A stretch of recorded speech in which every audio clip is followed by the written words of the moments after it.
Hello and welcome to the Royal Victoria Docks beside the Thames in London, where in just a few moments' time something quite extraordinary is going to happen. There on the other side of the dock is the brand new Jaguar XF, and right now nobody outside of Jaguar has seen this car before, ever. In just a few minutes' time, you guys out there will be the very first in the world to see it. But first, the car is going to make its way across this cold, deep grey water on two tiny cables, just 34 millimetres wide. That's less than 2 inches for those of you not watching in metric, or the width of your thumb. 18 metres above the water at its highest point, 240 metres from end to end. Nothing like this has been attempted before. Well, you can see in the distance the towering skyscrapers of Canary Wharf at the east end of the City of London, the world's largest financial centre. Now, anyone who's ever been near a skyscraper here in London or in New York or Shanghai knows that wind can play havoc with them, and it's wind that the team here are most scared of. You can also see 4 of the biggest mobile cranes in the UK, one on each end of the 2 cables. The tension they're required to put on the cable is enormous. The cables themselves are specially manufactured in carbon fibre to save weight, but we're still right at the edge of the operating range of what's possible here. Thankfully, and I don't think I'm giving away too many secrets here, the new XF is made of aluminium, so it's incredibly light itself. There are, of course, safety measures involved, and you maybe can see below the car a kind of high-tech keel. Think of it like a high-wire walker's pole. It's the only assistance our pilot will have as he navigates his way from one side of the dock to the other. And with that in mind, let's meet our team, and especially our high-wire artist, stuntman Jim Dowdall, who has a lifetime of stunts behind him, not only on the set of films like Bond, but also Indiana Jones and the Bourne films.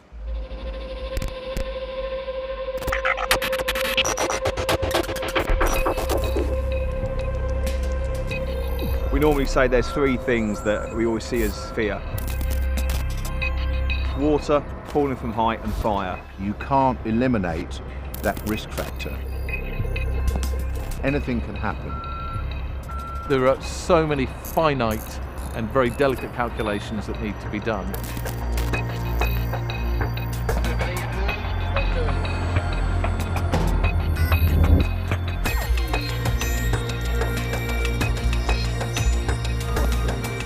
The weight distribution of the car is critical. It will fluctuate up and down probably 100 kilos due to the wind. What's the wind? 9.6, average 14.2. This is one of those jobs where there's a lot of scientific equations and calculations and structural engineers behind it all, specialists in what they do. We're going round and round to try and make sure that we've got as many of the ifs covered. This is going to be very eye-catching, and you won't forget it when you see it. So this has taken a long time to get ready. I'm hearing that Jim is happy and settled in the car. Conditions are as good as they're going to get. Are we ready to go? We're ready to go. The hashtag is #NewXF for you to have your say on this. Enjoy. Over to you, Jim, and the brand new 2016 Jaguar XF. Test. Please check all your systems. Stand by, team, get ready. Yeah, all good here. Very ready to go. Ready, go. On 3, 2, 1, travel. Very load readings now, please. 76, 78.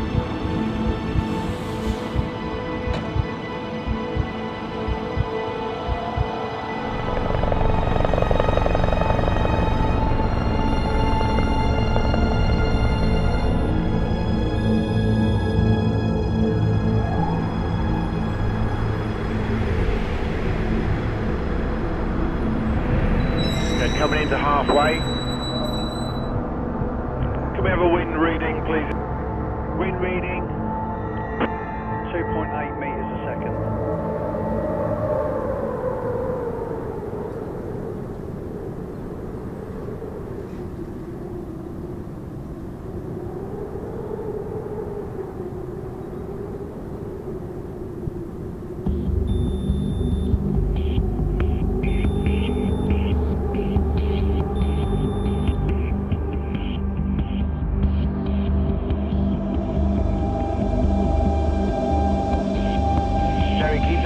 1.7, no lower. Okay, that's perfect, thank you.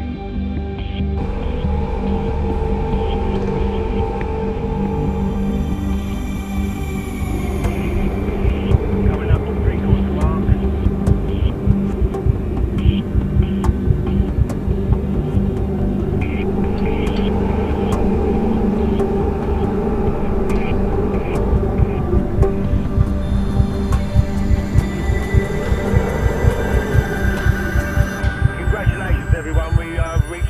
Record, the record distance of a car on a wire. So well done, congratulations Jim, congratulations team. So that's it, 240 metres on two tiny little cables. Nothing like that has ever been attempted before. It's a world first and quite extraordinary. Congratulations to Jim and the whole team. We're going to catch up with them in just a moment. And congratulations to Jaguar and the new XF, and to these men. Ian Callum, Design Director at Jaguar, and Chris McKinnon, Product Marketing Director at Jaguar. And Ian, quite rightly, Jaguar is getting this fantastic reputation for these splendid and just mind-blowing launch events. Well, you know, we like to be different in a very British way, of course. And not long ago, we were flying the XE, little sister to XF, down the Thames in a helicopter. And not long before that, we were driving the F-Type, 100 miles an hour through an audience in Hollywood. So it's fantastic. It is. I can't even imagine what could possibly be coming next. But let's just say with this one, inspired by Man on a Wire, one suspects. Yes, it was actually. It turns out the film's got a real cult following within Jaguar. I can't remember who exactly came up with the idea first time around, but it just gained support massively. Obviously, the guy in the film was a lot higher up, but he only had 60 metres to go. Here we went 240 metres. So just incredible and again, challenging convention. Ian, tell me a little bit more about creativity and agility, hallmarks of Jaguar, and so important in this recent resurgence. Yes, agility and creativity are very much part of the Jaguar lifestyle. And we've been hugely agile and hugely creative, of course, in the last 30 months. We've actually developed 4 new cars, 2 sports cars, the small sister to this car, the XE, and now the XF. In 30 months, hugely prolific. The XF is a landmark car for you, and this is the 2nd generation. So tell us about that evolution. Yes, I feel hugely privileged to be part of it. We created the XF 7 years ago, and it really was the start of a whole new car line. This is the 2nd generation, and not many car designers get a chance to do the 2nd generation of the car. And it really has evolved, and the car has an enormous amount of personality. And the first thing is to notice that the car is actually smaller than the previous one. It's shorter and it's lower. It doesn't look like it when you see it. It's hugely expressive in many, many ways. The design cues itself are very simple and very pure. And of course, purity and simplicity takes a long time to develop. But what's good is we've been able to develop on the past of the old one, work out what should be better. We've listened to customers, and we've made the car even better today. Chris, the new XF is absolutely cutting edge in terms of engineering and technology as well. It really is, and it starts with this aluminium intensive architecture, which leads the car to be 80 kilos lighter than the competition. And this also has enabled us to develop a car that is not only beautiful on the outside, but also cavernous on the inside with class-leading legroom and knee room. It's also allowed us to add a lot of feature and technology into the vehicle without compromising our target of class-leading efficiency. So not only have we delivered 104 grams, which is the best non-hybrid efficiency number in the segment, we've also managed to add technologies such as all-wheel drive with adaptive surface response, which can tell the difference between snow and gravel. We've got new all-aluminium powertrains, 4-cylinder powertrains, that deliver over 70 miles per gallon. We've got the F-Type supercharged V6 engine delivering 380 horsepower. We've also got a technology from Land Rover called all-surface progress control. In addition, we've got a state-of-the-art suspension system that delivers that true Jaguar combination of handling and a supple ride. And the new connected technology in this XF is quite exciting. You know, everybody has to be attached to everything all the time, don't they? All their tablets and their phones. It really is. When we went about designing this together with Intel, we went about it the way a technology company would do, not a car company. And we really thought about the end user who are used to using tablets and expecting the swift response and touch and swipe technology. And that's what we have with the InControl Touch Pro. It's based around a 10.2-inch screen. It has quad-core processors from Intel, and it really delivers a number of unique features. For example, you can customize your own homepage, putting the content, same as you would on your smartphone, in your own home screen. Also, rather than calling it navigation, we call it guidance. If you don't use the navigation when you're going to work, for example, the car will still know your normal route to work and will guide you there and tell you if there's traffic in the way. So it'll actually help guide you through the journey. Once you're approaching a destination, we've got something called approach mode, which actually allows you to very quickly find parking, for example. Also gives you a street view of the destination that you're coming towards. And my favorite one is the companion app, which allows you in the comfort of your home to enter your destination into the app, take it to the car, and then when you leave the car and you're walking to a restaurant or to the theatre, it will guide you on your way. So some really groundbreaking technology. Thank you so much, guys. It's so exciting, and not very long now, of course, until this Jaguar joins the others on the road. My thanks, of course, to Ian and to Chris, and pass on my congratulations and all our congratulations to everyone at Jaguar. I'm delighted to say we now have the man himself. Jim Dowdall has extricated himself from the car, still in his safety harness here, though, Jim. Wow, well done, congratulations. Thank you. That was fantastic to watch. What was it like to be up there? You know, I've been very lucky to be able to drive cars in some very silly situations. That's probably one of the silliest. It was unnerving because you are getting a little bit of movement like that and then so on and so forth. And I think that when we got into the centre, certainly there was a moment there. Once you go from the down to the up and you start the climb, that was always going to be, were we going to be okay there? Was the most challenging part of this the distance? Because 240 metres, that's a long way, and that middle section, as you say, when you're not, you're nowhere near those harnesses. No, we'd originally tried it on cables, and then we went for this stuff called Dyneema, which is much lighter, and allowed us to do that. And of course, you've got the rigidity and the lightweight of the Jaguar, which is one of those things. When I looked at it, I could see how the thing was put together on the monocoque.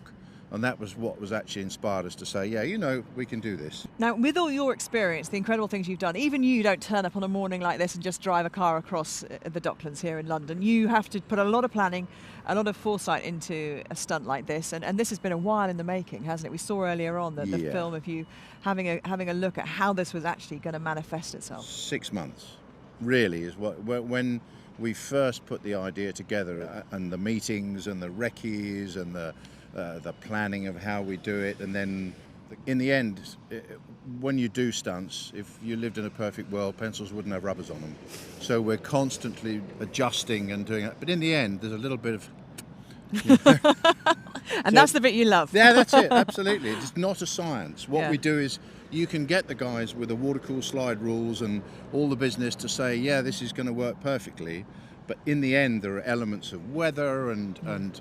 Well, conditions were great today. The car performed magnificently. So did you, Jim. Unfortunately, I don't think you're going to get to drive off in that XF today. It's a shame, isn't it? Yeah, I know you enjoyed it, though. Thank you so much. Well, let's have one last look then at what Jim and the new Jaguar XF have just done.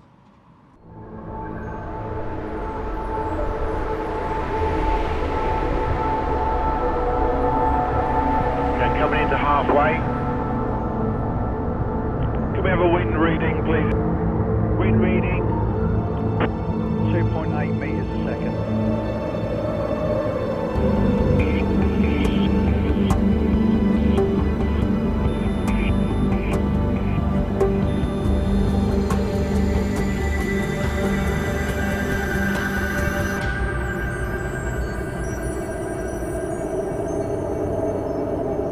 So there you are. Two things you've never seen before until now. A car travelling 240 metres on high wires across a deep water dock, and the new Jaguar XF. If you want to explore some more, there's loads more on the new XF on Jaguar.com. And don't forget your say as well, #NewXF. I hope we've made it worth your while joining us. Goodbye.